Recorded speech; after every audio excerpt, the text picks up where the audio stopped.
கண்டிப்பா என்ற இந்த பட்டிமன்றத்தில் கண்டிப்பா என்ற கருத்துக்களை உங்களிடம் பகிர வந்துள்ளேன்.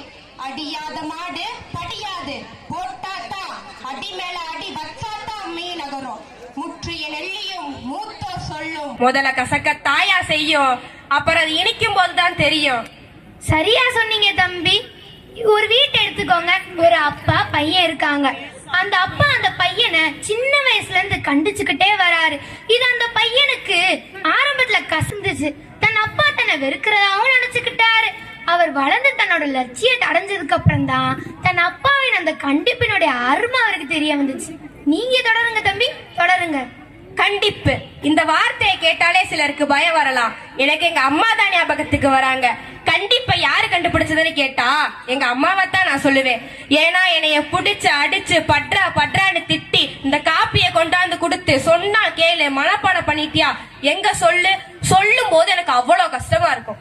அப்புறம் மார்க் வந்தோன்னு தெரியும், அம்மா போன தடவை 36 மார்க் தானே வாங்கினேன், இந்த வாட்டி பாருங்கம்மா 80 மார்க் வாங்கியிருக்கேன். எங்க இருந்து வந்தது அந்த சிரிப்பு? சிரிக்க வைத்தது அம்மாவுடைய கண்டிப்பு இல்லையா? ஒரு குழந்தையை அவனை கண்டிக்காதீங்க கனிவோடு நடத்துங்கன்னு சொல்றீங்க. ஒரு 10 மாசத்துல இப்படி நிறுத்து வந்து நிக்கும் போது அது என்ன பண்ணும்? மண்ணள்ளி திங்கும், விரல் சூப்போம். போய் மகனே விரல் சூப்ப கூடாது, மண்ணள்ளி தின்பது உடல் நலத்திற்கு கேடு. நான் கனிவோட சொல்றேன், நீ கேளு. கேட்டுருவானா? சுள்ளு கையில 2 கொடுக்கணும், சுண்டி விடணும். வாயை அப்படி சுண்டி விட்டா தான் அது அடங்கும். கண்டிப்புங்கிறது அங்கே ஆரம்பிச்சிருது. நடுவர் அவர்களே, ஆறுன்னு ஒண்ணு இருந்தா கரைன்னு ஒண்ணு இருக்கணுமா இல்லையா? இல்லைன்னா அது காட்டார மாதிரி போயிரும்ல. சரியா சொன்னீங்க தம்பி. ஆறு ஒன்று இருந்தா கரைன்னு ஒன்று இருக்கணும், இல்லைன்னா அது காட்டாரா தான் போகும். பிறப்பை நாடாதவன் தன் மகனை பறிக்கின்றான் என்று பைபிள்ல சொல்லியிருக்காங்க. Spare the rod, spoil the child. இன்றைக்கு பெற்றோர்கள் பிள்ளைகளை எப்படி வளர்க்கிறீர்கள்? வீட்டுல அம்மா அப்பா கண்டிக்கிறது இல்ல, ஸ்கூல்ல டீச்சர்ஸும் கண்டிக்க கூடாது. அப்புறம் எப்படிங்க ஒழுங்கா வளருவா? இன்றைக்கு மாடர்ன் பேரண்டிங் பேர்ல பிள்ளைங்களுக்கு கஷ்டமே காட்டக்கூடாதுன்னு நினைக்கிறோம். பிள்ளைங்களுக்கு கஷ்டத்தை காட்டணும், அப்பதான் அதோட வேல்யூ என்னன்னு உங்களுக்கு தெரிய வரும். பெற்றோர்கள் நீங்கள் பிள்ளைகளுடைய புத்தகங்களை வாங்கி கொண்டு சுமக்கிறீர்களா?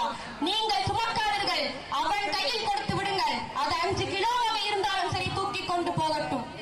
எந்த ஒரு குழந்தை தன் தாய் தகப்பனுடைய சுமையை தான் கைக்கு மாற்றிக் கொள்கிறதோ அந்த குழந்தை முதிர தன் பெற்றோர்களை பார்த்துக் கொள்ளும்.